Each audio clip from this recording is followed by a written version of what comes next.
Let's go to learn about irrational numbers a little bit more. The real number system is divided into two groups: rational numbers and irrational numbers.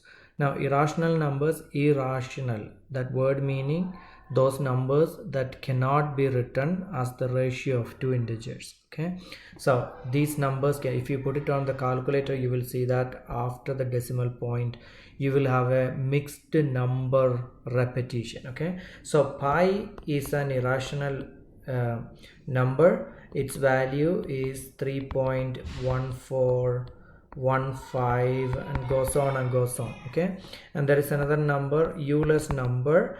It's also a mixed number. That's also irrational, but more commonly there are other irrational numbers that we said in an instruction before. The perfect squares, exclude the perfect squares. Square root of 2, irrational.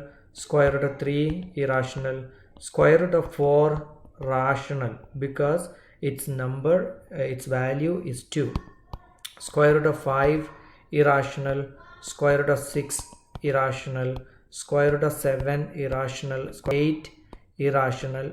But square root of 9 is a rational number because its value is 3. If you put these ones on the calculator, you will see that square root of 24 is irrational. Square root of 25 is rational. Square root of 32 is irrational. Square root of 36 is a rational number because it's a perfect square, and goes on and goes on.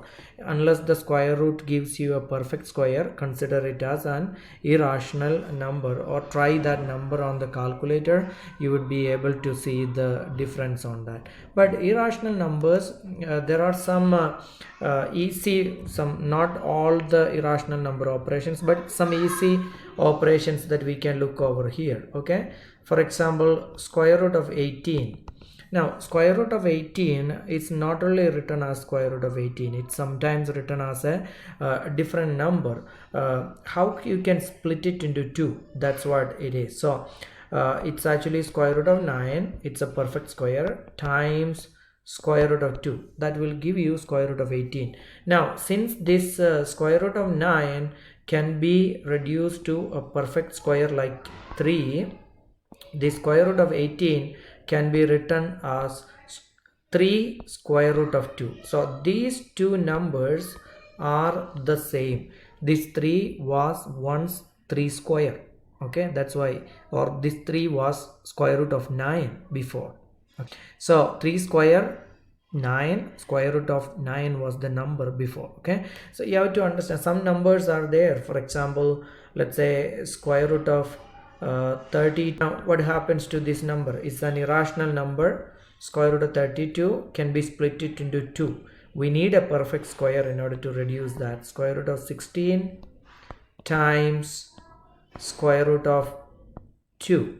Now square root of 16 times square root of 2, and this one can be reduced. Square root of 16 is a perfect square, so you can write it as 4 square root of 2. Now it's an irrational number. This is another way of writing square root of 32. Or else let's think about square root of 24.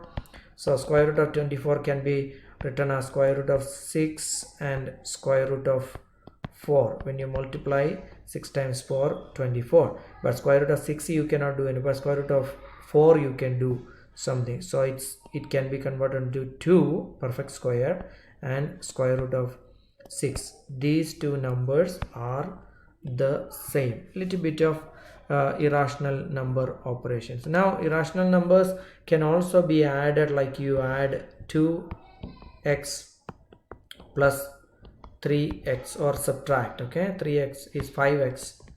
So likewise, if the side square root number is common, for example 2 square root of 3, like 2x, and 3 square root of these two numbers, square root of 3, you could add them and just square root of 3 as the answer.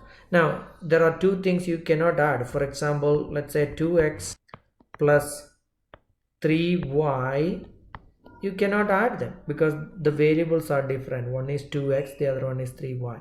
Likewise, you cannot add 2 square root of 3 and let's say 3 square root of 5, you cannot add them because this is square root of 3, this is square root of 5. Okay, so but when the square roots are the same, you could add those numbers like you do the variables and the whole numbers. Okay.